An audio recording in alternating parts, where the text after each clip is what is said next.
2019 నుంచి 2024 మధ్య కాలంలో కూడా జనసేన పార్టీ నిర్మాణం చేయలేదు. పార్టీ నిర్మాణం చేసి ఉన్నట్లయితే పొత్తులో కనీసం 50 స్థానాలను ఆ పార్టీ అధినేత దక్కించుకునే అవకాశం ఉండేది. ఈరోజు పవర్ షేర్లో భాగమయ్యేవాడు 2 సంవత్సరాలైనా ముఖ్యమంత్రిగా అవకాశం వచ్చి ఉండేది. ఈ విధంగా 2014 నుంచి చెప్పుకుంటూ పోతే జనసేన పార్టీ అనేకమైనటువంటి ఫెయిల్యూర్స్ని మూట కట్టుకుందని చెప్పాలి.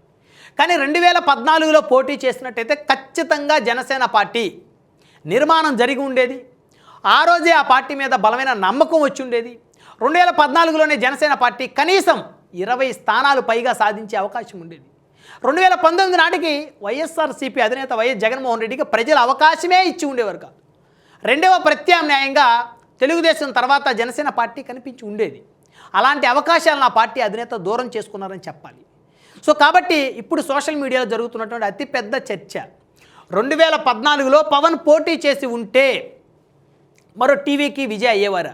అయితే ఖచ్చితంగా టీవీకే విజయ్కి వచ్చిన అవకాశం జనసేన అధినేత పవన్ కళ్యాణ్కి వచ్చి ఉండేది కాదు.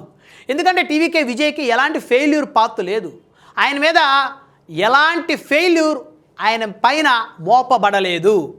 ఫ్రెష్గా వచ్చారు రాజకీయాల్లోకి వచ్చారు, పోటీ చేశారు. ఈరోజు ముఖ్యమంత్రి స్థానాన్ని ఆయన అధిగమించారు.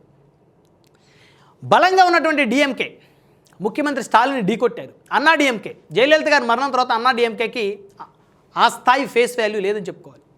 సో 3 దశాబ్దాల నుంచి డిఎంకే లేదా అన్నా డిఎంకే ఈ 2 పార్టీల మధ్య రాజకీయ ఆధిపత్య పోరు నడుస్తుంది. ఆ రెండింటిని ఢీకొట్టి విజయ్ రాగలిగారు.